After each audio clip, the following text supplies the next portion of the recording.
Steve Borthwick sticks with familiar lineup as England prepare for huge Six Nations test against France. England head coach Steve Borthwick has chosen stability over drastic change as he prepares his side for a daunting final round clash against the France national rugby union team in the Six Nations Championship. Despite a disappointing campaign that has seen England lose 3 consecutive matches, Borthwick has resisted calls to overhaul his matchday squad. Instead, the head coach has opted for continuity, making only minimal adjustments to the team that suffered a historic defeat to the Italy national rugby union team. England will travel to Paris with little more than pride at stake, but the stakes remain significant. Another defeat would condemn them to their worst finish in the history of the Six Nations, with just a single victory from 5 matches. For Borthwick, the decision to keep faith with the majority of his squad reflects a belief that the team can still produce a performance capable of salvaging something from a difficult campaign.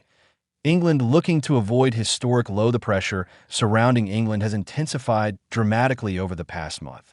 What began as a promising Six Nations campaign quickly unraveled after defeats to the Scotland national rugby union team and the Ireland national rugby union team. However, it was the shock loss to Italy that truly shook English rugby. Italy's victory was historic, marking the first time they had ever beaten England in the Six Nations era. The result sparked widespread criticism from fans and former players, with many questioning the direction of the national team under Borthwick. A result. England now find themselves in an unfamiliar position heading into the final round of the tournament. Defeat against France would see them finish with 4 losses from 5 matches, the worst record they have ever posted in the Six Nations. Such an outcome would represent a sobering moment for a team that once dominated Northern Hemisphere.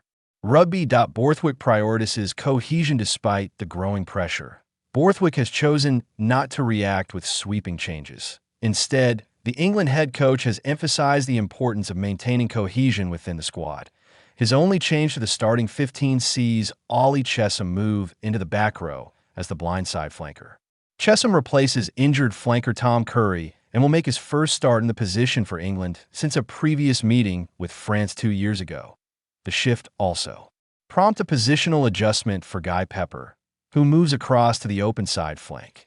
Meanwhile, Ben Earl retains his role at number 8, continuing his run as one of England's most consistent performers during the tournament. Borthwick's decision suggests he believes the team's struggles stem less from personnel and more from execution and confidence. Back 3 unchanged in the back line. England will once again rely on the same trio in the back 3 positions.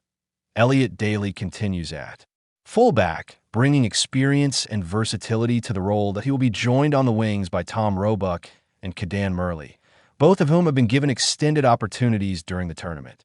The combination reflects Borthwick's desire to develop a settled unit capable of building attacking chemistry. Although England's attack has struggled at times during the competition, the coaching staff appear determined to allow the players time to grow into their roles. The midfield partnership continues. England will again deploy the midfield pairing of Tommy Freeman and Seb Atkinson. Freeman, who is traditionally a winger, has been utilized in the center during the tournament as Borthwick searches for the right balance in midfield. Atkinson, meanwhile, has impressed with his composure and physicality, earning another opportunity to establish himself at international level. The continued partnership indicates that the coaching team see potential in the combination despite England's recent struggles. That halfback pairing retained at halfback.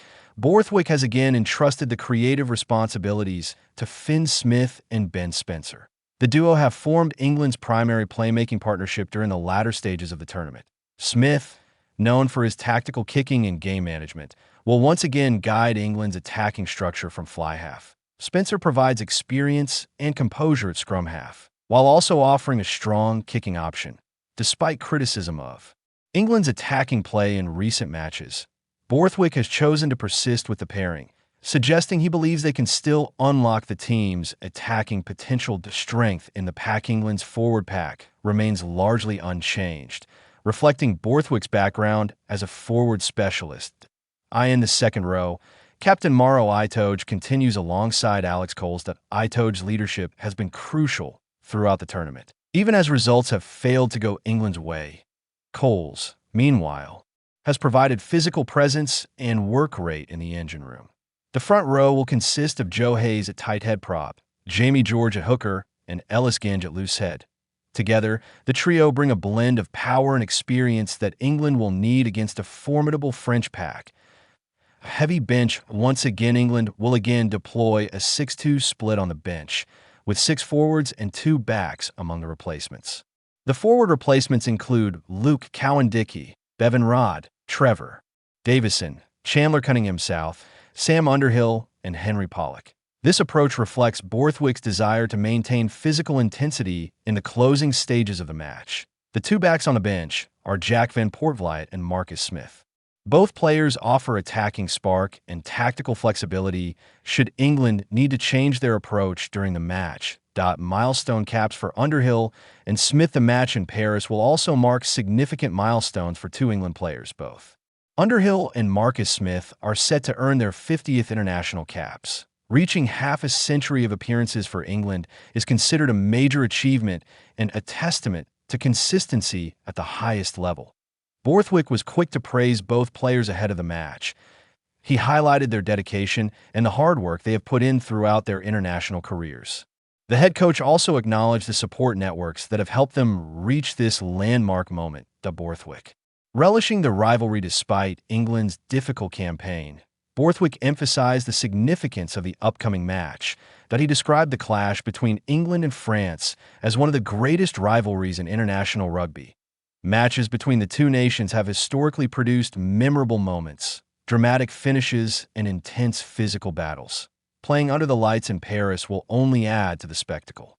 Borthwick believes his team will relish the challenge of facing one of the strongest sides in world rugby in such an iconic setting.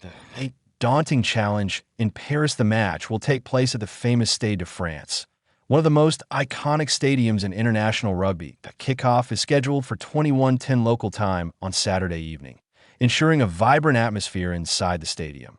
France will enter the contest as strong favorites, buoyed by their impressive performances throughout the tournament. For England, the challenge will be to silence the home crowd and produce a performance capable of restoring pride after a difficult campaign.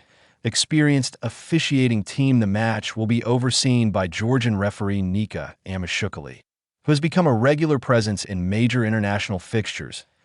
He will be assisted by Holly Davidson and Andrew Brace as assistant referees. The television match official will be Brett Cronin, while Matteo Lipperini will serve as the foul play review officer. With both teams expected to play at high intensity, the officials will play a crucial role in managing the match. Final chance for redemption for England. Saturday's match represents more than just the final game of the Six Nations. It is an opportunity to restore pride and demonstrate that the team remains capable of competing with the best sides in the world. That a strong performance against France could help rebuild confidence ahead of future campaigns. However, another defeat would deepen concerns about the team's direction under Borthwick. As England prepare to step onto the field in Paris, the stakes could hardly be higher. The result will not change the difficult nature of their tournament, but it could shape the narrative surrounding the team for months to come. For Borthwick and his players, the challenge is clear: prove that England still have the resilience and quality to respond when it matters most.